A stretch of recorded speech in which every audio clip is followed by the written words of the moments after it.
और उस T junction के उस पार मुझे मेरी सफलता की सीढ़ी दिखाई दे रही थी। यानी मुझे मेरा कोई बिजनेस बहुत बड़ा चलने वाला है, बहुत बड़ा काम मुझे मिलने वाला है, वो मुझे दिखाई दे रहा था। उनके नाम की पर्ची वहां पर निकल गई। अब उनके नाम की पर्ची जो निकली, उस पर्ची में क्या लिखा था?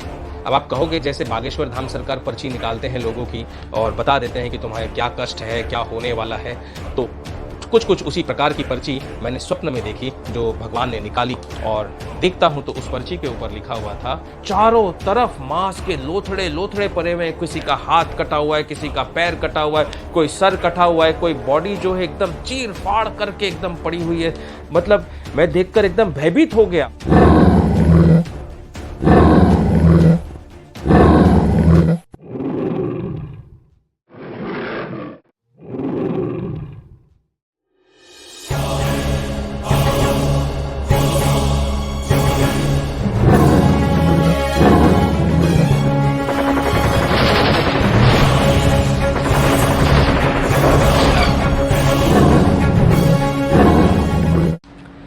सीताराम सीताराम सीताराम कहिए, जाहि विधि राखे राम, ताहि विधि रहिए।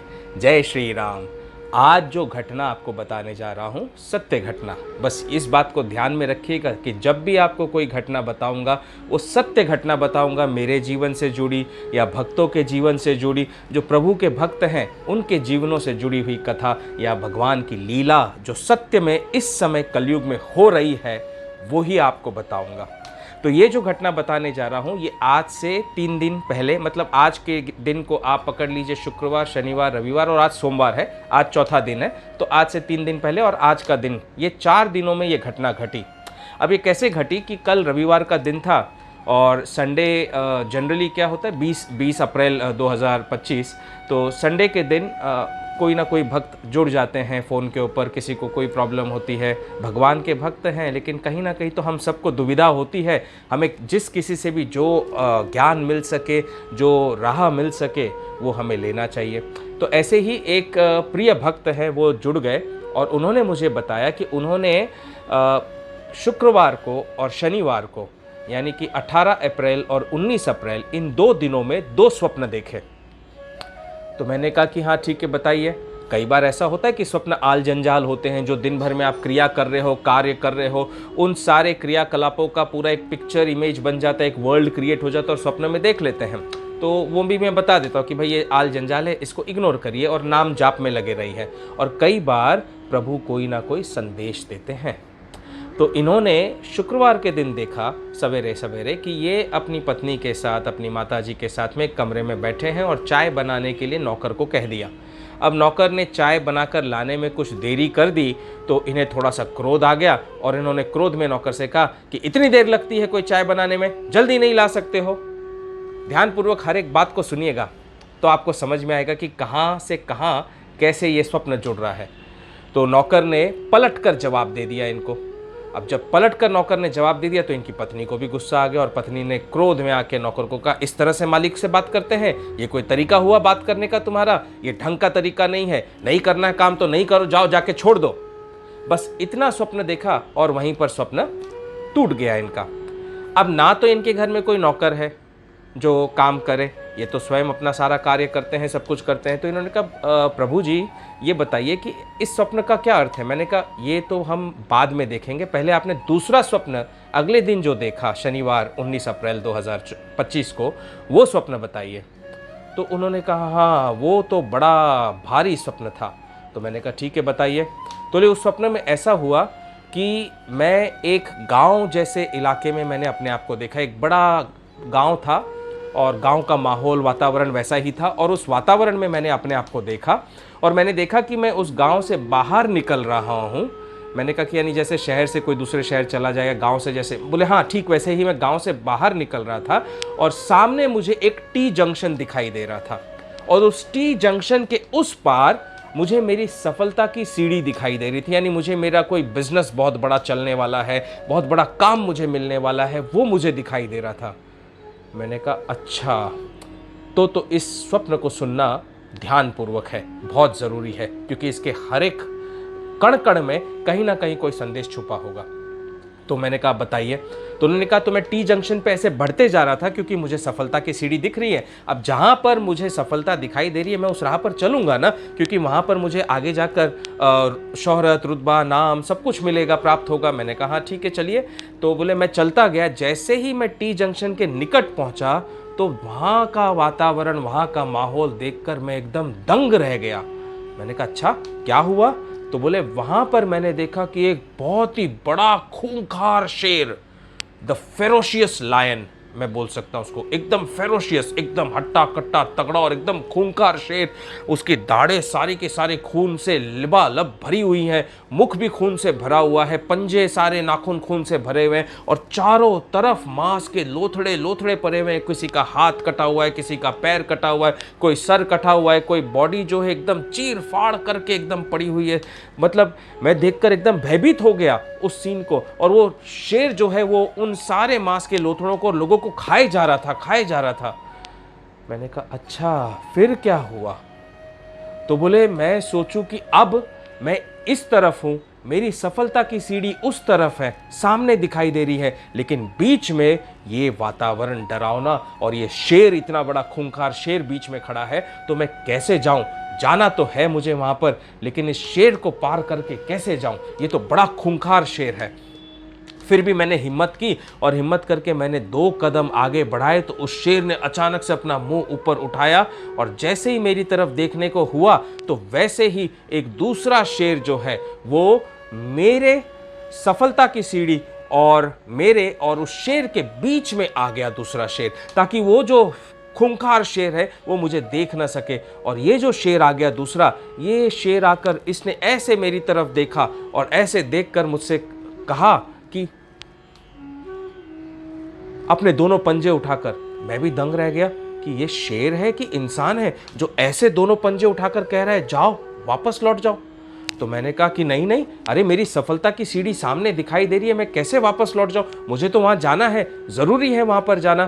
तो उतना हम बातें कर रहे थे तो उसी समय उस खूंखार शेर को कुछ आहट लगी होगी हमारी बातों की या आवाज़ की, तो उसने तुरंत थोड़ी तरफ कदम मेरी ओर बढ़ाया। वैसे ही ये जो दूसरा शेर था ये एकदम मेरे सामने आ गया बीचों बीच, ताकि वो खूंखार शेर मुझे देख ही न सके। और फिर कहा जाओ यहाँ से, जाओ, लौट जाओ।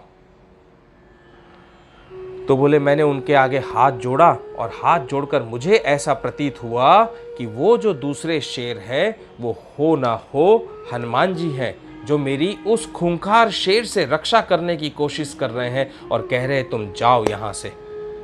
कभी कभी ऐसा होता है कि डिवाइन इंटरवेंशन, कोई घटना घटने वाली होती है बहुत ही बुरी, और उस बुरी घटना में भक्त कहीं फंस न जाए। जो साधु होते हैं, संत होते हैं, जो भगवान के अनन्य प्रेमी भक्त होते हैं, जो जीवन को अपनी अच्छी तरह से दिनचर्या को जी रहे हैं, किसी को कष्ट नहीं पहुंचाते हैं, तो इनको कष्ट न मिले इसलिए ऐसे किसी न किसी रूप में भगवान आ जाते हैं और तुम्हारी रक्षा करते हैं। तो बोले ऐसे ही उन्होंने कहा कि जाओ, और मैं वहाँ से चला गया।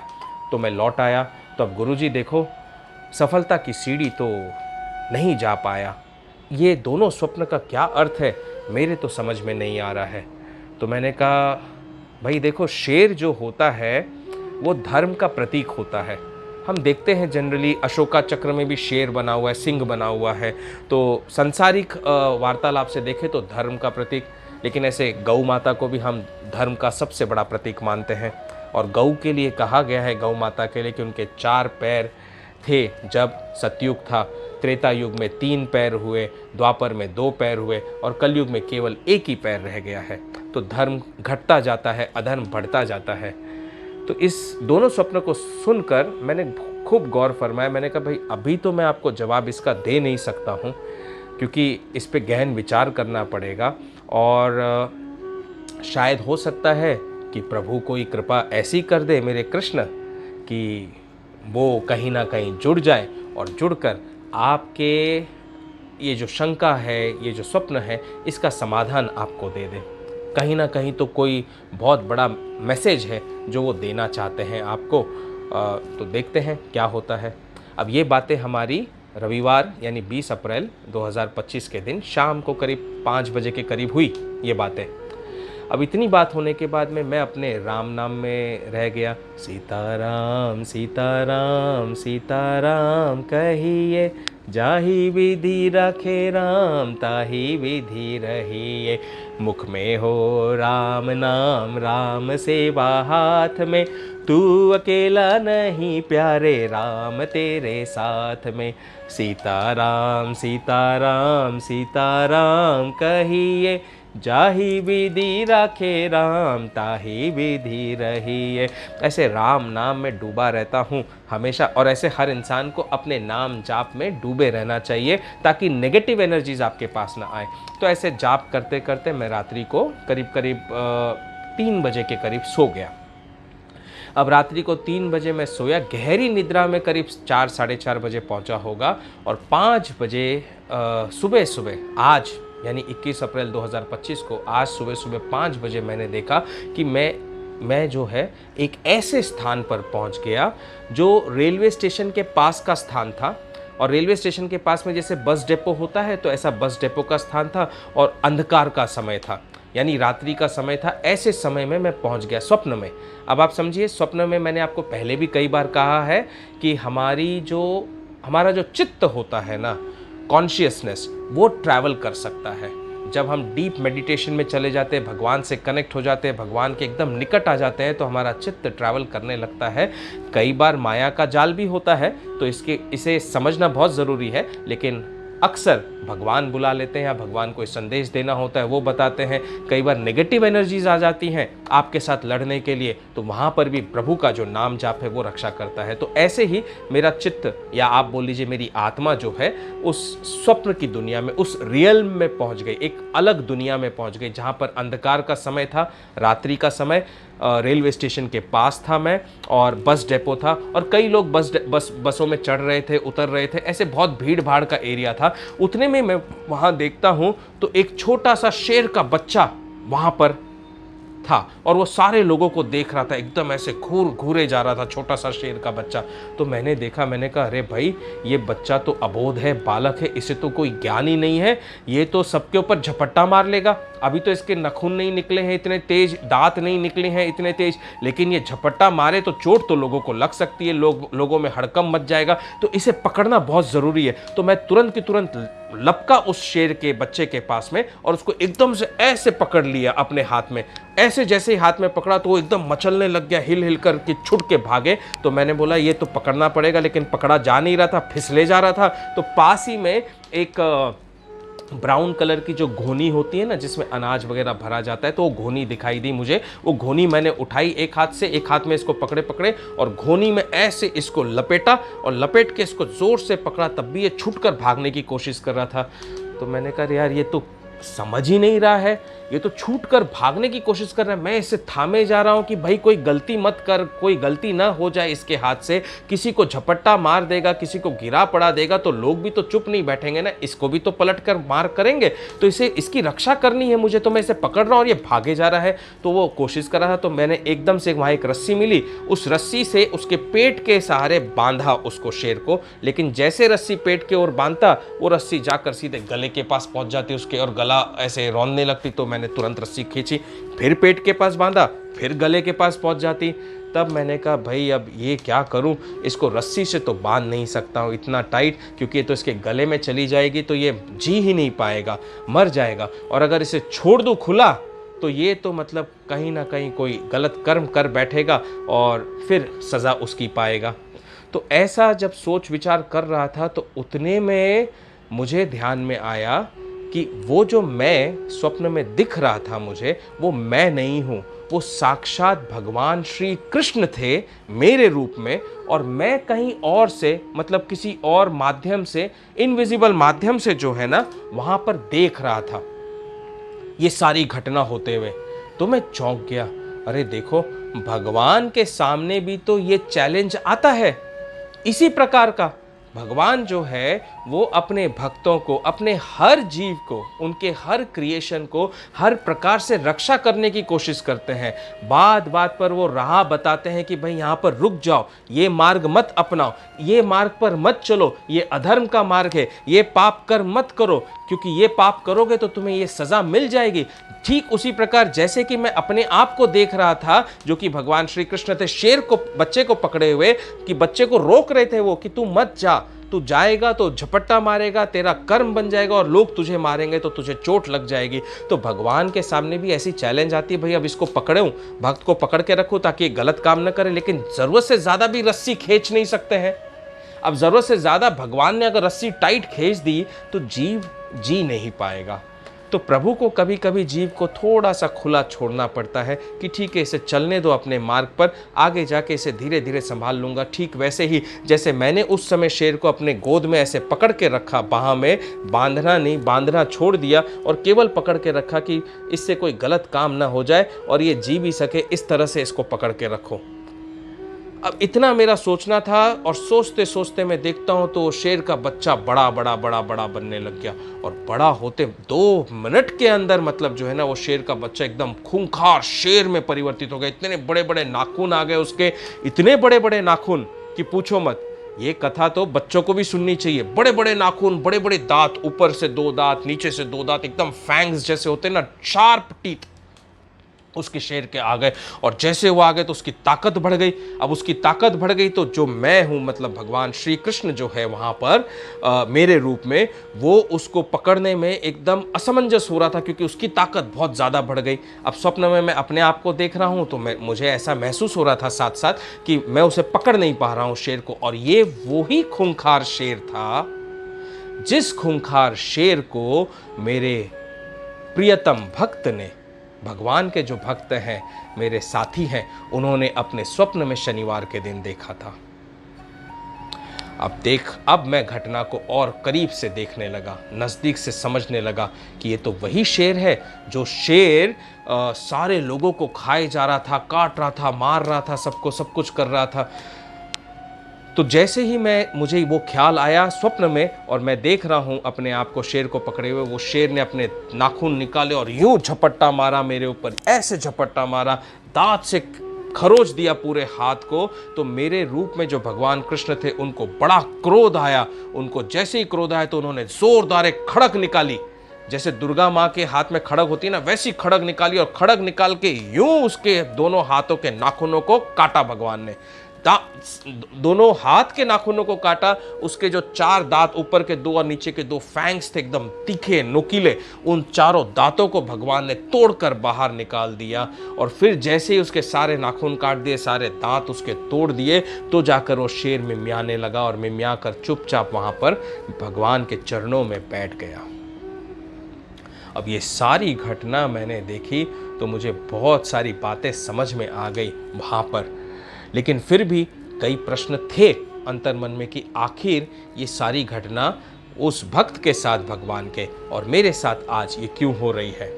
तो मैंने जैसे ही अपनी आंखें बंद की स्वप्न अवस्था में, वहाँ से आंखें बंद होते ही मैं पहुँच गया दूसरे एक रियल्म में, एक ऐसे स्थान पर पहुँच गया जहाँ, जिसे आप कह सकते हो कोर्ट ऑफ गॉड, यानी भगवान की अदालत। वो ऐसा अदालत का स्थान था जहाँ पर हर एक के पाप पुण्य सब कुछ लिखे जाते हैं, सब कुछ, सारा हिसाब किताब, सारी अकाउंटिंग जो है वहाँ होती है in the court of God, भगवान की अदालत में। तो वहाँ मैं पहुँच गया और सामने देख रहा हूँ कि जज साहब बैठे हुए हैं। अब आप उन्हें जो नाम देना चाहे दे सकते हैं। मैंने जज साहब के रूप में देखा बैठे हुए हैं और कटघरे में जैसे जीव खड़े होते हैं, मुजरिम खड़ा होता है, वैसे जीव खड़े हैं। और उतने में मैंने देखा जो हमारे प्रिय भक्त थे जिन्होंने वही स्वप्न देखा, उनके नाम की पर्ची वहाँ पर निकल गई। अब उनके नाम की पर्ची जो निकली, उस पर्ची में क्या लिखा था? अब आप कहोगे जैसे बागेश्वर धाम सरकार पर्ची निकालते हैं लोगों की और बता देते हैं कि तुम्हारे क्या कष्ट है, क्या होने वाला है, तो कुछ उसी प्रकार की पर्ची मैंने स्वप्न में देखी जो भगवान ने निकाली। और देखता हूं तो उस पर्ची के ऊपर लिखा हुआ था कि पहला पॉइंट जो लिखा हुआ था उसमें, सुनिएगा ध्यान से, वो जो लेटर सामने निकला पर्चा, उस पर्चे में पहली लाइन लिखी हुई आई, और वो पहली लाइन क्या लिखी हुई आई? मोह माया ने किया प्रेरित, पर शिव ने की रक्षा। मोह माया ने किया प्रेरित, पर शिव ने की रक्षा। अच्छा, उस पर्चे पे सबसे ऊपर मेरे उस मित्र का, साथी का नाम लिखा हुआ था, यानी वो पर्चा उसी के नाम का था, तो पहला वो आया लिखा हुआ। दूसरा जो सेंटेंस एकदम उसके बाद में आया, अपने पथ से भटका हुआ काम के अधीन, पर शिव ने की रक्षा। तीसरा आया, क्रोध अहम, मैं जो कहता हूं सब सत्य है, मेरे आगे सब मूर्ख ने और जकड़ा, पर शिव ने की रक्षा। तो देखिए कितनी बड़ी बड़ी तीन तीन लकीरें आ गई उसके ऊपर लिखे हुए, तीन सेंटेंस आ गए, तीन वाक्य, और मैं देखने लगा इन द एंड लेटर के टॉप पर उनका नाम आया, उनकी पत्नी के सहित, और नाम आने पर फिर बाद में आखिरी के जो दो सेंटेंस आए उसे ध्यान से सुनना कि प्रभु ने क्या कहा।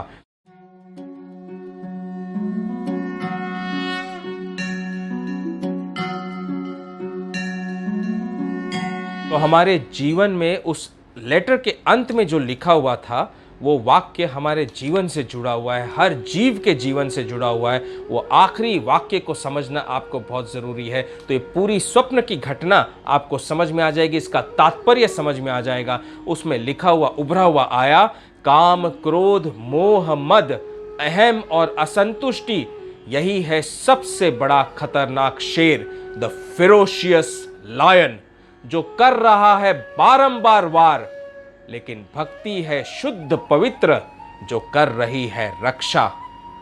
तू ही है तेरे जीवन का शिल्पकार, तू ही तेरे मंदिर का भगवान, राधे राधे।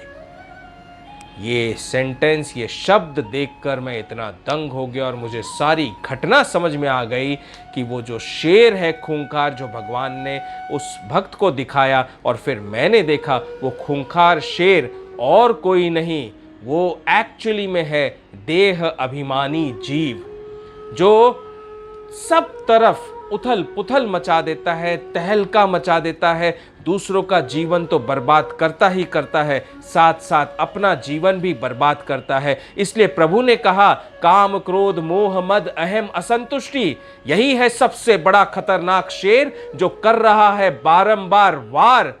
तू ही है तेरे जीवन का शिल्पकार, तू ही है तेरे मंदिर का भगवान। और जो दूसरा शेर था, जो उस भक्त ने देखा, जिसने उसकी रक्षा की और कहा कि तुम वापस लौट जाओ, वो उसे बता रहा था कि इस मार्ग पर मत चलो, अहम के मार्ग पर मत चलो, क्रोध के मार्ग पर मत चलो, काम के मार्ग पर मत चलो, मोह को त्यागो, डिटैच होते हुए अपने सारे कर्म को करो, उस मार्ग पर चलो। वो शेर और कोई नहीं, वो भक्ति स्वरूप, जो हर परिस्थिति में दोषों से मुक्त कर काल के पंजे से भी रक्षा करता है, वो उस देह अभिमानी जीव का भक्ति स्वरूप आत्मा है, जो उसे हर बार सही मार्ग दिखाती है, सही मार्ग प्रदर्शन करती है, और खूंखार शेर जो है वो हमेशा गलत मार्ग पर ले जाता है। तो इस प्रकार मैंने इस स्वप्न को देखा, और देखने के बाद में साक्षात श्री कृष्ण को मेरे रूप में वहाँ पर देखा स्वप्न में, और उस शेर को देहाभिमानी जीव के रूप में देखा,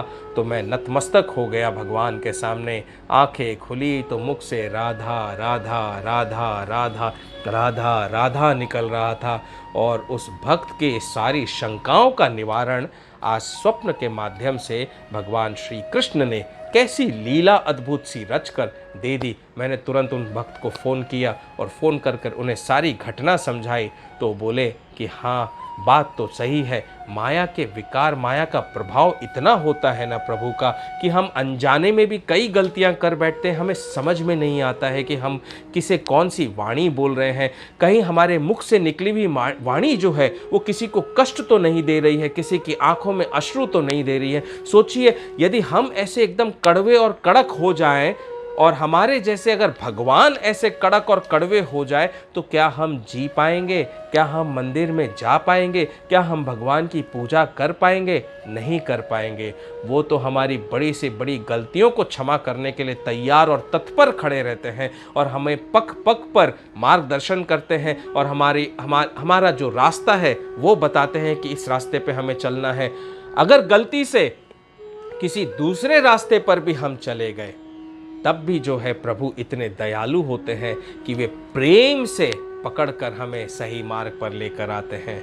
लेकिन जो एकदम पापी होता है, अधर्मी होता है, जो भगवान के 1000 बार समझाने के बाद भी सही मार्ग पर नहीं आता है, तो जैसे जरासंध का भगवान ने मार दिया, जैसे शिशुपाल का सर जो है धड़ से अलग कर दिया, जैसे कंस का भगवान ने खात्मा किया, जैसे रावण को ही नहीं रावण के पूरे परिवार का संहार प्रभु ने कर दिया, और जैसे पांडवों के साथ में रहते हुए कौरवों का पूर्ण रूप से संहार प्रभु ने किया। आखिरी वक्त तक उन्हें चुनौती देते रहे, चेतावनी देते रहे, उन्हें बोलते रहे कि संभल जाओ, सही मार्ग पर आ जाओ, लेकिन जब नहीं समझे तो प्रभु को अंत में संहार करना पड़ता है। ठीक वैसे ही जैसे उस खूंखार शेर की नाखून, दांत सब कुछ भगवान ने तोड़ दिए, उसके बाद भी यदि वो नहीं समझता तो प्रभु उसको मार देते। फिर आपको अगला जन्म लेना पड़ेगा, जन्म के ऊपर जन्म, 84 लाख योनियों में भटकते रहोगे इसी प्रकार, और जब तक भटकते रहोगे जब तक कि आप समझ नहीं जाओगे कि सत्य मार्ग क्या है, धर्म का निर्मल मार्ग क्या है, जीवन को कितनी सत्यता के साथ जीना चाहिए, और कभी कोई भी कड़वा शब्द, कड़वी वाणी किसी से नहीं कहनी चाहिए। पाप का मार्ग कभी भी अपनाना नहीं चाहिए। धर्म के मार्ग पर चलो, भक्ति मार्ग पर चलो। राधे राधे, राम राम बोलो। सीताराम सीताराम सीताराम कहिए, जाहि विधि राखे राम, ताहि विधि रहिए। सीताराम सीताराम सीताराम कहिए, जाहि विधि राखे राम, ताहि विधि रहिए। मुख में हो राम नाम, राम सेवा हाथ में, तू अकेला नहीं प्यारे, राम तेरे साथ में। सीताराम सीताराम सीताराम कहिए, जाहि विधि राखे राम, ताहि विधि रहिए। जय श्री राम। राधे राधे। चारों ओर अधर्म और पाप की वृद्धि, कलयुग बड़ी तेजी से बढ़ता देख हुए श्री कृष्ण दुखी। पूछा धर्मराज से, क्या मुझे आना पड़ेगा अभी? पूछा धर्मराज से, क्या मुझे आना पड़ेगा अभी? बोले धर्मराज, नहीं प्रभु, किंतु हुए चिंतित और मुख से आई न वाणी। तब श्री कृष्ण ने थाम हाथ विक्रम का, दिया धर्मराज के हाथ। बोले यमराज, करूंगा मैं धर्म स्थापना विक्रम के साथ। बोले यमराज, करूंगा मैं धर्म स्थापना विक्रम के साथ। किया इनकार विक्रम ने प्रभु के बताए मार्ग पर चलने से। है इतने साधु संत सन्यासी, क्यों आशा मुझ तुच्छ सेवक गृहस्थ से। है इतने साधु संत सन्यासी, क्यों आशा मुझ तुच्छ सेवक गृहस्थ से। क्यों नहीं कर सकते रक्षा अपनी धरणी की अधर्म और पाप से। हुए प्रभु क्रुद्ध और कहा विक्रम से, ठीक है थोड़ा रुको और देखो। ठीक है थोड़ा रुको और देखो, just wait and watch. Vikram ना समझ पाए प्रभु की वाणी, व्यस्त रहे अपने गृहस्थ काज। आया भयंकर कोविड संसार भर में। साधु संत धर्मी बच्चे बूढ़े जवान हुए दुखी सभी घर घर में। साधु संत धर्मी बच्चे बूढ़े जवान हुए दुखी सभी घर घर में। संसार को देख दुखी और त्रासदी पूर्ण, क्षमा याचना मांग गिर पड़े विक्रम प्रभु चरण। संसार को देख दुखी और त्रासदी पूर्ण, क्षमा याचना मांग गिर पड़े विक्रम प्रभु चरण। चेतना को किया जागृत तब याद आई अपनी कथनी। बताया श्री कृष्ण ने विक्रम से, तुम हो मेरे कौस्तुभ मणि। बताया श्री कृष्ण ने विक्रम से, तुम हो मेरे कौस्तुभ मणि।